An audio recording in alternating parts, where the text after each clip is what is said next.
Hi y'all. I was supposed to come back and talk to you guys the other day when I was at the abortion clinic to give you some more, stories about abortions. And let me just tell you how crazy this worked. Um, I just got some new insurance, and I was supposed to, get new gynecologists, ear, nose, and throat doctors, like all new doctors, pretty much, with this insurance. So, excuse me. In the process of me getting this insurance, they gave me a new gynecologist, like I said. As I'm going to the appointment, I'm like, I know, as I'm Googling it, the place looks familiar, but who knows? Like, I've never been there. And not just that, outside the place, it's always people out there, protesting against abortion, want to stop and talk to you, do certain things like that. Okay, I show up there. That's where my appointment is at. Okay. While I'm there, hold on, guys, I'm cooking as well. While I'm there, I'm not even supposed to be there. Like I said, it's for people that have abortions or, going to get abortions or need help, talking to someone about abortions or the pregnancy, just some type of help. So it's like a resource center for females. Okay. Also, like a walk-in clinic. It's all of the above when it comes to, having a gynecologist there on hand. Well, like I said, when I get there, obviously somewhere somehow my doctors got everything confused because I didn't need an appointment. I just had a baby 4 months ago, so I didn't need a checkup. I don't need a pap smear. I don't need any of those things, obviously. So basically, I was just sitting in the waiting room, and I'm talking to females. Talk to females, get to understand their story, this, that, and the other. Okay, we get to them calling my name. When they call my name, again, I'm not even supposed to be there. So that even made it further more interesting and it's the reason why I'm in this office.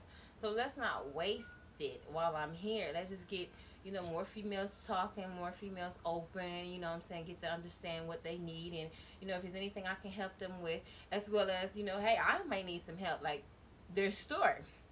Their story. Not just that I would love to share this experience with them. I don't want them to be alone as well. Okay. So going back to the lobby, I had sent my husband off and he had went, with the kids and did some things. Excuse me. Due to the coronavirus and everything going on, he couldn't be there with me, with the kids. That's fine. Again, it gave me time to talk to the ladies. And what I got from the whole experience is they are truly scared. They felt like I felt. I mean, it took me back 20 years ago when I walked into abortion clinic of how I felt. I was, I could say alone because it was a force. Like my mom made me choose between my kids. I got my husband. He wasn't my husband at the time, but my husband, he's there, and I have one of my friends' mother, which she's very dear to me. Her name is Mama Lee. Very dear to me, and she was there through it all. The initial appointment going in, all steps of the way of us getting this abortion. It was beautiful. It was beautiful. Just having that support. I'm not saying the abortion was beautiful because it's some lashes with that. You know what I'm saying? You have the way the good and the bad with that. And to me, like I was forced. I was forced. If I would have had another decision or had the mind frame I have now, I would have never got it. I would have never got it because those things come back and haunt you, come back and you feel like, are you going to hell? Is anyone else out there going through this? God, is you going to forgive me? And those things, you keep over the years, you keep on asking, guys, I'm forgiving. Please forgive me. It's like it's an unending. How would say this? It's like a never-ending. I apologize because you constantly apologize and you're constantly asking for forgiveness. And I don't want nobody to feel like that because I did. And once again, like I said, I was forced. My mama gave me and my husband 7 days. I'm only 15. I'm only 15, and which is crazy. I already have a daughter. I already have almost. She was going on 15 months.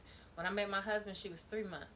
So me and him, we fell in love, and Who knew we will end up having a baby too? But that's what comes with it when you're having sex and no one is preparing you or teaching you the rights and wrongs of having sex and what comes with it.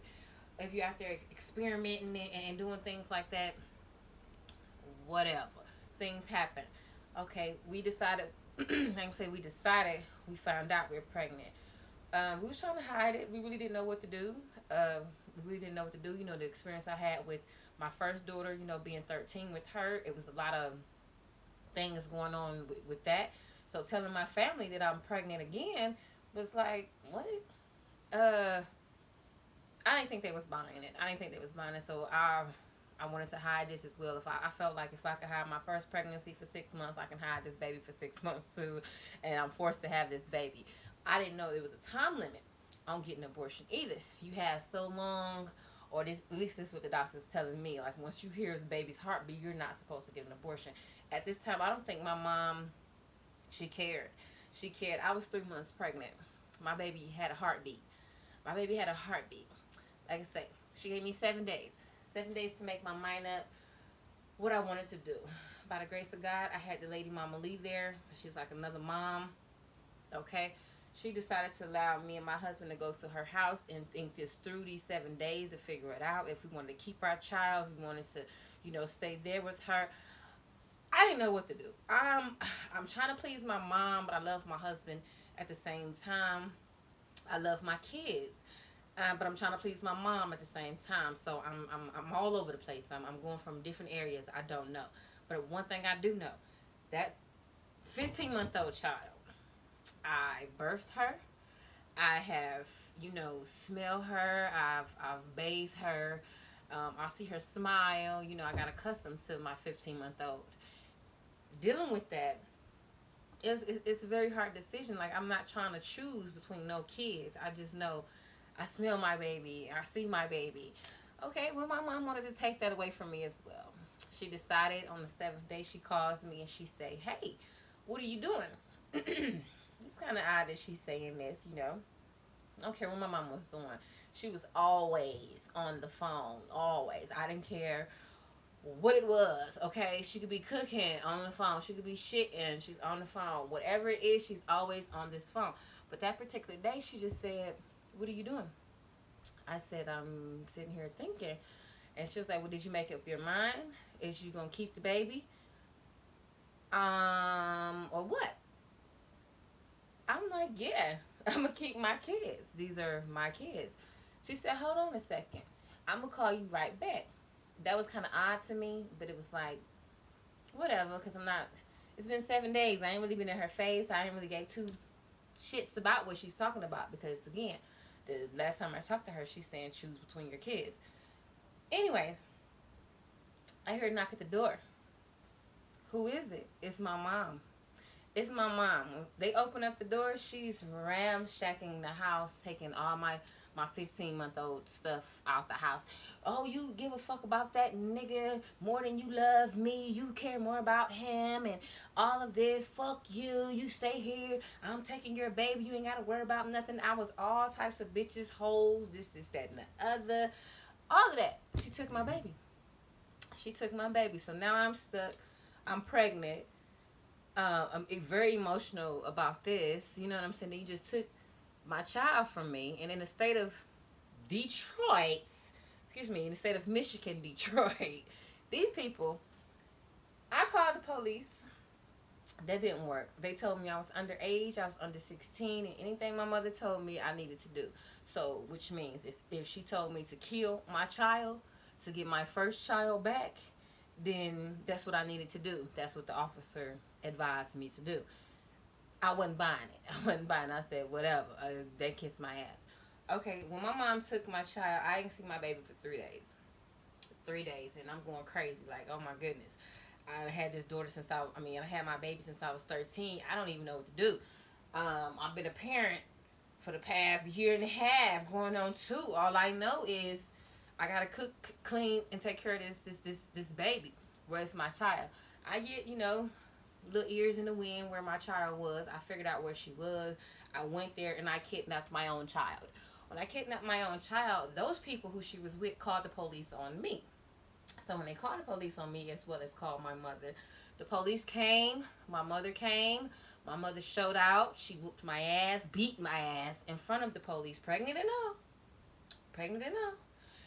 Again, the police still advised me, listen, I'm underage, and whatever my mama wanted me to do, I had to do it. No ifs, ands, buts, about it, period. Get rid of your baby. This is what they told me. So I said, you telling me, in order for me to get my 1-year-old back, I have to kill what I'm carrying? They told me yes. They told me yes. Again, my mom and my baby and the police went one direction. I'm still standing there looking stuck, confused, with my ass just got beat. Like, what to do? I don't know what to do. Okay. A couple more days go by. And it's eating at me. I sit down and I have a conversation with, like I say, my husband. He wasn't my husband at the time, but he's my husband now. We had this conversation like, look, baby, I miss my child. I miss her so much. I cried several days. Like, I didn't know what to do. Like I said, cooking, cleaning, dressing, all these things was irrelevant to me if I didn't have my baby. Oh, I didn't have my baby, so I felt like whatever she's asking me to do just to make sure I can get my 1-year-old back, I was going to do. Then on top of that, I had to, the fact of the matter is, if she'll make me choose between my kids, just imagine this is what she'll do with us. And she has 3 girls. So I didn't feel right having my child out there with her and she's raising her. I wouldn't be a good mother or feel like a good mother or the mother of my child, knowing that this is going on. So, like I said, we had this discussion. Me and my husband decided to go ahead and get the abortion. Like I said, it was a forced decision. Even walking into that office, ladies, even walking into the office, it was like a hesitation. We sat there. I stalled for hours and hours and hours. It got to the point where the doctor was, very impatient. He was rushing. He was, are you ready now? Are you ready now? Are you ready now? It was like, please, just listen. This ain't the time for that. You know what I'm saying? This is not the time for that. You're going to give me a choice. I don't know if he was so used to people coming in there and they already got their mind made up. Whatever it was just, he was rushing. I felt like he was rushing me. It gets to this, I guess, this hour, or honey hour, however it was, and he says, okay, well, we're just going to give you an exam. How about that? Let's just examine you. I'm thinking, okay, we're just about to have the exam. Okay, I didn't know what to expect, how to expect this or anything. He just said, I'm going to give you an exam. When he says that, he starts the procedure. My husband is on one side, and I have the lady, Mama Lee, is here. He's crying his ass off. I'm crying my ass off. And all I can remember is a lady, either she was a doctor or somebody, after everything was done, she comes up to me and she's shaking me like, hey, listen, I don't know what it is and why you guys are in here. I've never seen a man come in here and he cries like this, but I'm going to tell you this. Suck it up. Everything is going to be okay.